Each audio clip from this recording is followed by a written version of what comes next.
And in this lecture we will learn about the oxidizing agent. Oxidizing agent is the species that oxidize a substance by taking the electrons from it. Here I have told you that oxidize a substance. It means the uh, oxidizing agent oxidize the other substance. Commonly we use the word agent for the thing that does the work for other. So oxidizing agent is the species that will oxidize the other substance, and when it will oxidize the other substance it takes the electrons, and take if it is taking the electron it means it by itself it will reduce. So oxidizing agent oxidize the other substance and reduce itself. So a substance which is reduce itself by gaining the electron is called the oxidizing agent, and a substance that will oxidize the other substance is called the oxidizing agent.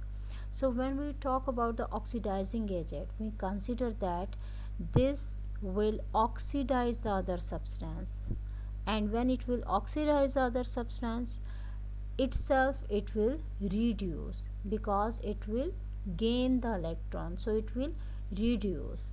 So process of reduction will take place in the oxidizing agent, but this will oxidize the other substance. And non-metals are good examples of the oxidizing agent because they gain the electron and they are electronegative in nature. Second is the reducing agent. So reducing agent, as the term agent is used that does some work for other. So reducing agent is a species that will reduce a substance. It will reduce the substance, and when it will reduce the substance it will donate the electron. So a substance if it is donating the electron it means it by itself it will be oxidized. So reducing agent will reduce the other substance and itself it will be oxidized because it lose the electron, it donates the electron. So the substance which is oxidized by losing the electron is called the reducing agent, and metals are the good examples of the reducing agents because they are electropositive, they lose the electrons.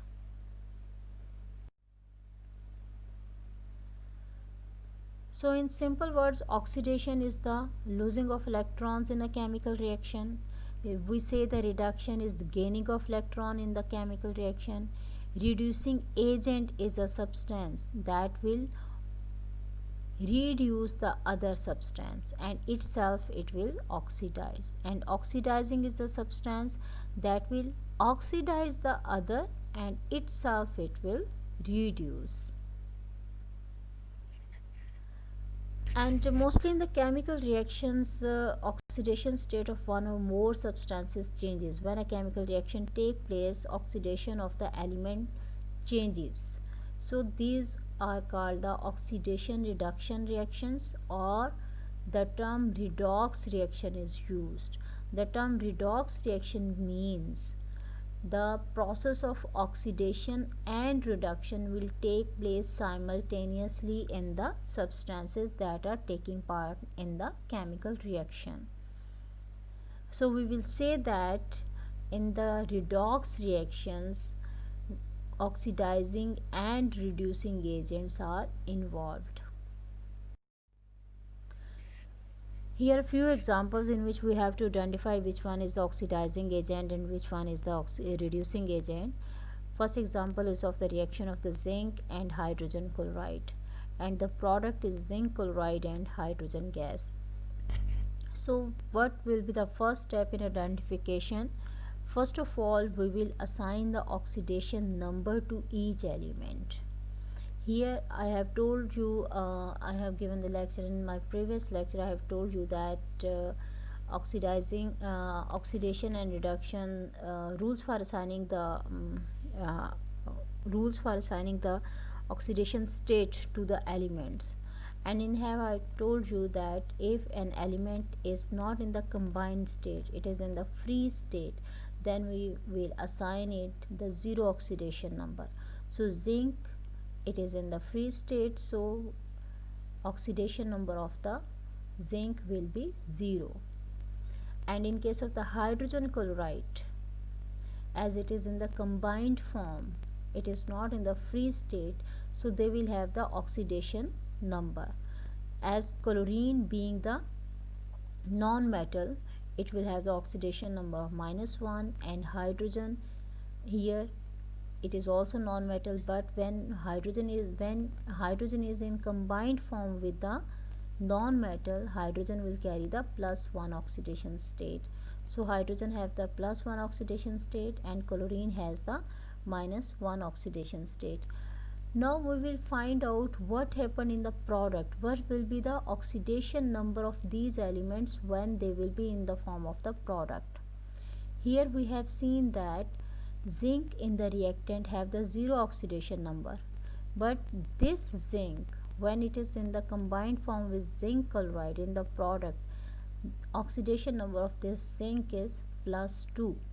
So oxidation number of the zinc changes from 0 to the +2.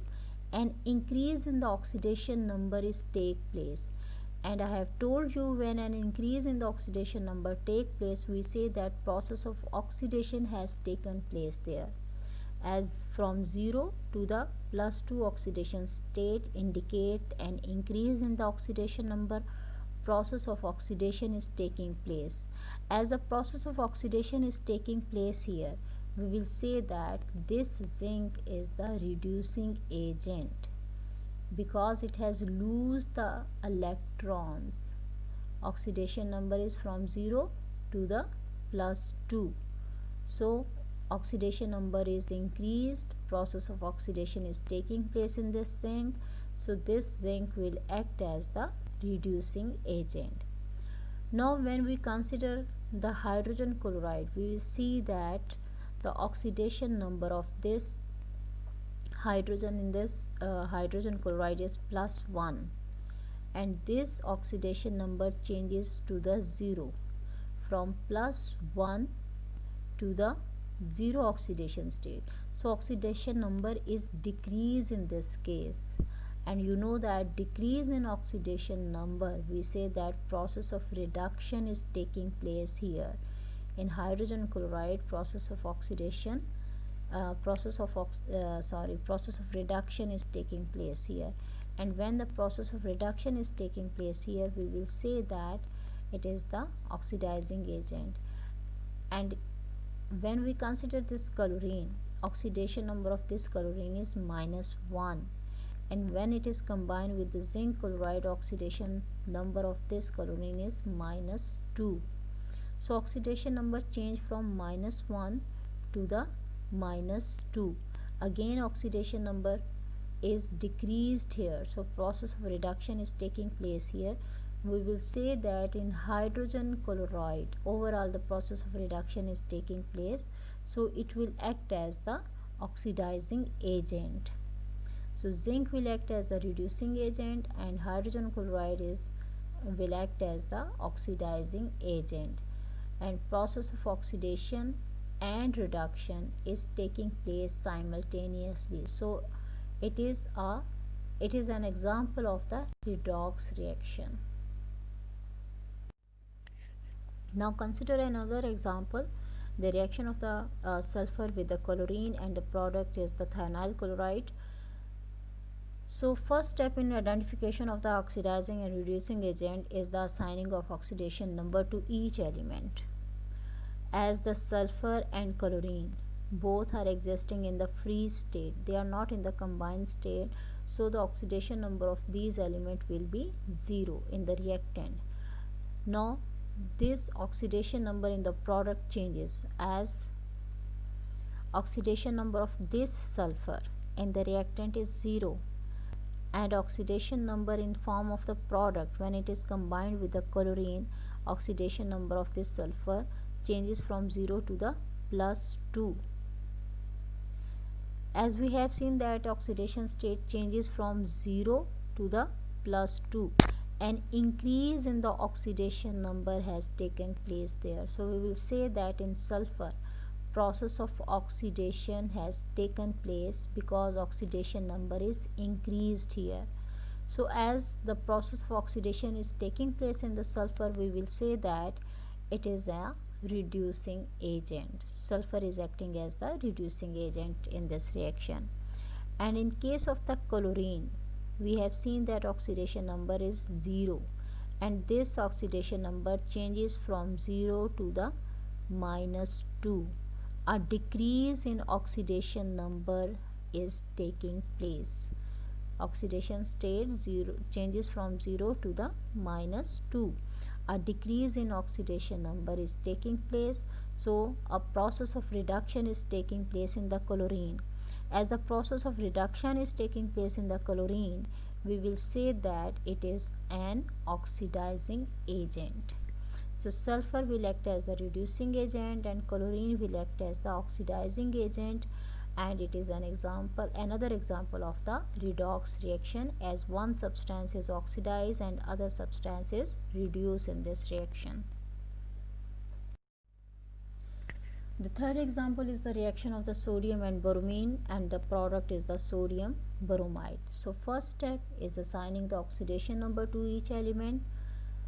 As sodium and bromine, they are in the free states, so their oxidation number will be 0, and in the product their oxidation number changes.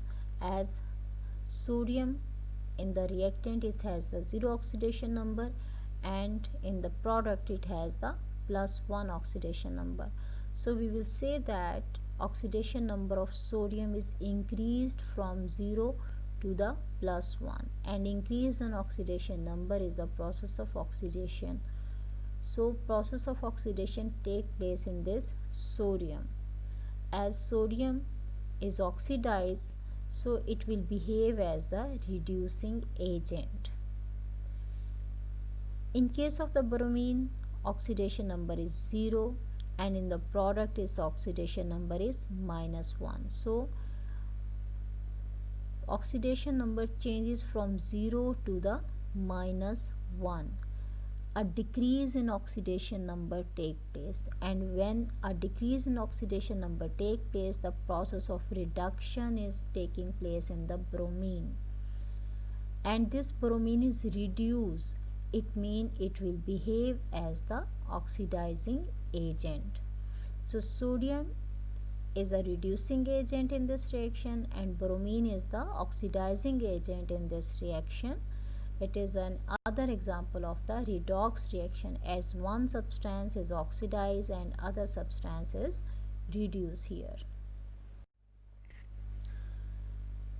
It is the reaction between the hydrogen and sulfur, and product is the hydrogen sulfide. Again, the first step is assigning the oxidation number to each element in this reaction. Hydrogen and sulfur, as they are in uncombined form, they are existing in the free state, so they will have the 0 oxidation number. And now what happened to the hydrogen when it is combined with the sulfur? So oxidation number of the hydrogen changes from 0 to the +2. From 0 to the +2 oxidation state, it means an increase in the oxidation number taking place in the hydrogen. So process of oxidation is taking place in the hydrogen, as the oxidation number changes from 0 to the +2.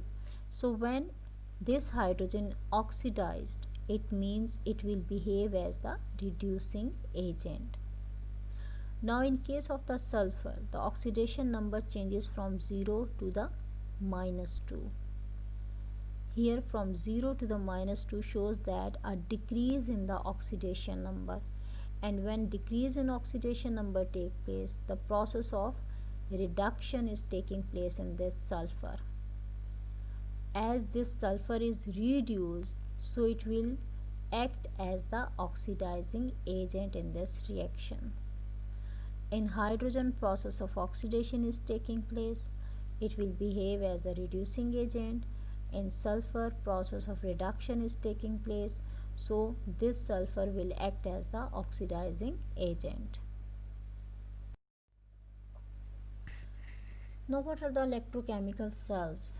Electrochemical cells are actually the devices, and what these devices do, they convert the chemical energy into the electrical energy, or they convert this electrical energy into the chemical energy. So any one of the process will take place, whether they convert the chemical energy into the electrical energy or electrical energy is converted into the chemical energy.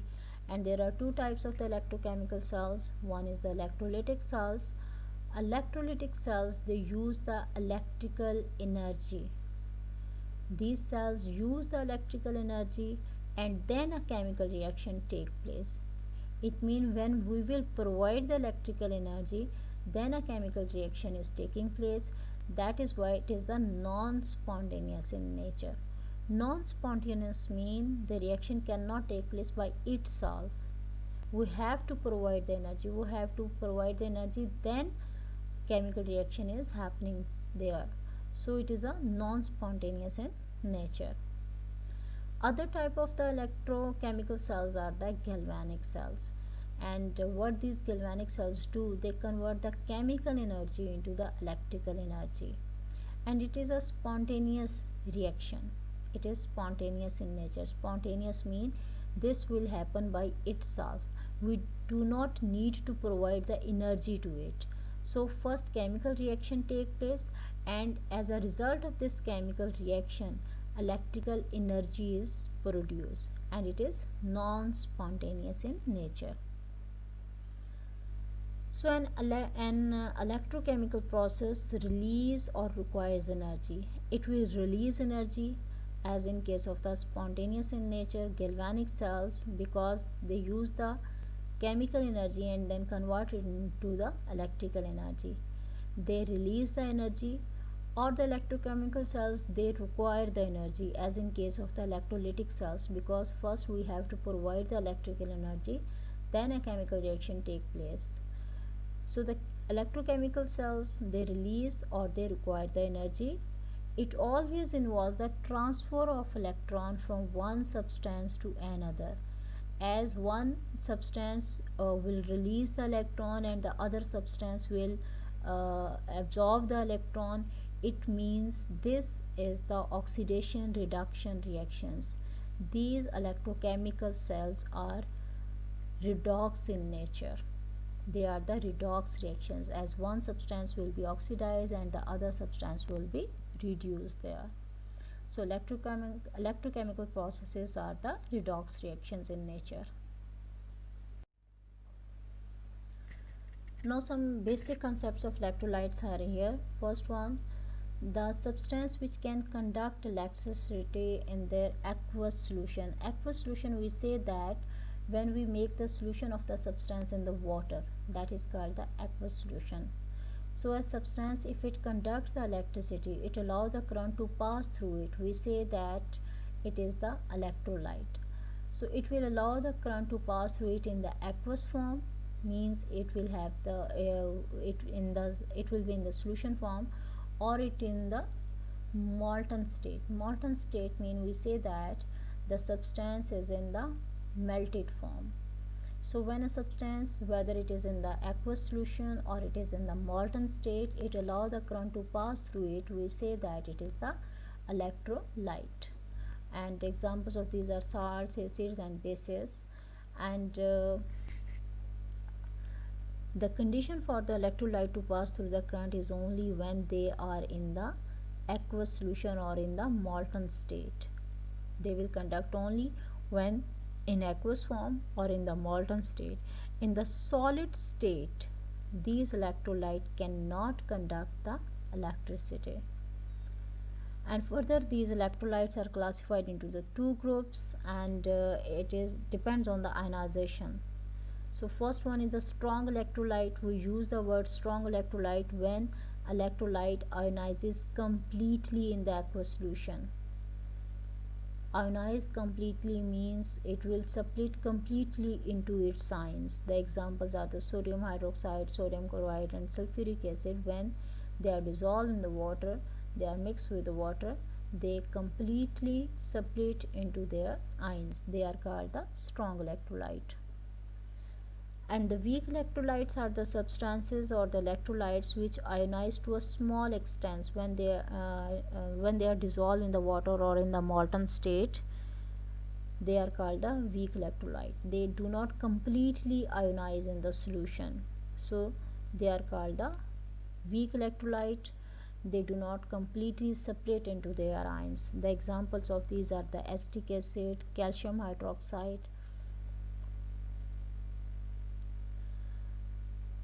And the substances which do not ionize in the aqueous solution or in the molten state, they do not allow the current to pass through them. They are called the non-electrolyte. So the substances which conduct the electricity in the solution form or in the molten state, they are called the electrolyte. And non-electrolyte are the substances which do not ionize even in their solution or in the molten state, so they do not allow the current to pass through their solutions. They are called the non-electrolyte. Examples are the sugar solution, benzene, etc.